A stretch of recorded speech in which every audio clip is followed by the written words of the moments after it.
Hey y'all, welcome back to Tina Smooth TV. I told y'all I was gonna do something with my hair and I did. So today I want to get on here and talk about chemotherapy and cancer.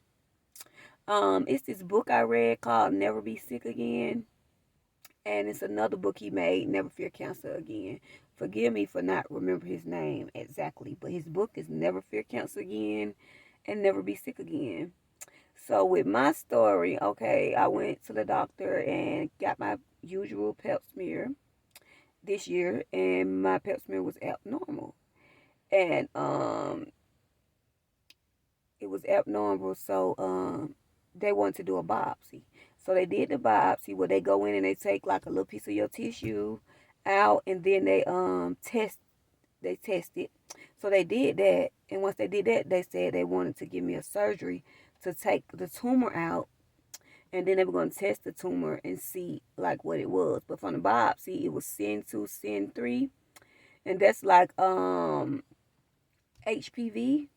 sin 2, sin 3, and you can have HPV like from being a teenager. Like HPV is not it can be sexually transmitted, but it also can be done.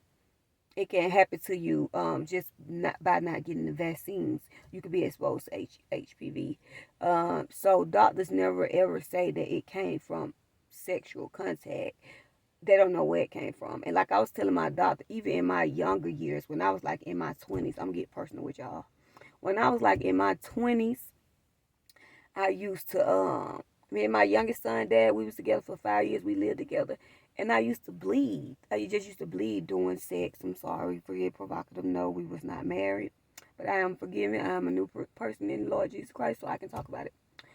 So I would bleed doing sexual intercourse with him, and I would go to my doctors and ask them like, why am I bleeding? Because he would ask me, he was like, why do you bleed?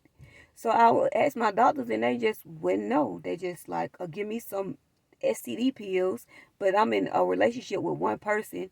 I don't have an STD. If I burnt him, I'm pretty sure he would tell me, probably in an angry way. So I'm in my head. I'm like, either they'll give me that or they'll give me some penicillin. Now the bleeding would stop, but then it would come back again. So I'm telling that to this doctor. I'm like, I had to been have had this by not getting vaccinated. My mom didn't get me vaccinated. Not blame her. I'm just saying there's a lot of kids that don't get parents don't get an HPV shot, maybe because they're not educated on it. But I was trying to let this doctor know, like, I've been had this, because you can have a certain HPV for a long time and before it develop into cancer, and it could take years. It could take over 20 years before it start developing into cancer. You know what I'm saying? I'm 38 now, so they did that. They took the tumor out. They tested the tumor. Then they called me back and said it tested for cervical cancer. So they was like, they wanted to do a hysterectomy on me. Now let's go back. I'm like, when I did the first surgery, I was like, I didn't feel right. It was like when I went in the room was just like somebody going to death row. You know how you on death row and they take you into the chamber and they strapping you down? That's how it felt. It just did not feel right. Me getting on that table did not feel right. And then they put something in my hand to help me relax. But as soon as it went in my body, I felt it when they put it in my arm. It was painful. It hurted. But as soon as they put it in my body, I got real hot and I just started throwing up. So that was one of the side effects of that. But I did not like that surgery at all. So when they called me and was like, well, it's not bad. You just got to get a hysterectomy, and you'll be fine. You just get a hysterectomy. Something clicked in me. The Lord Jesus Christ told me, no, don't do that. Don't get no hysterectomy. For those who don't know, a hysterectomy shortens women lifespan. So and then cancer runs in my family. My grandma died from it. But my grandma had like 5 or 6 different cancers before she finally died from one of them. And she did everything the doctors told her to do, had the surgery, and it cleared up. And each time the cancer continued to come back.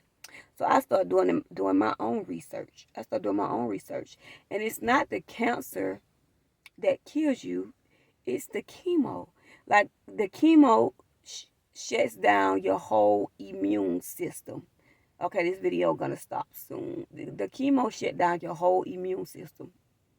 So the chemotherapy is what's hurting our body, not the actual cancer disease.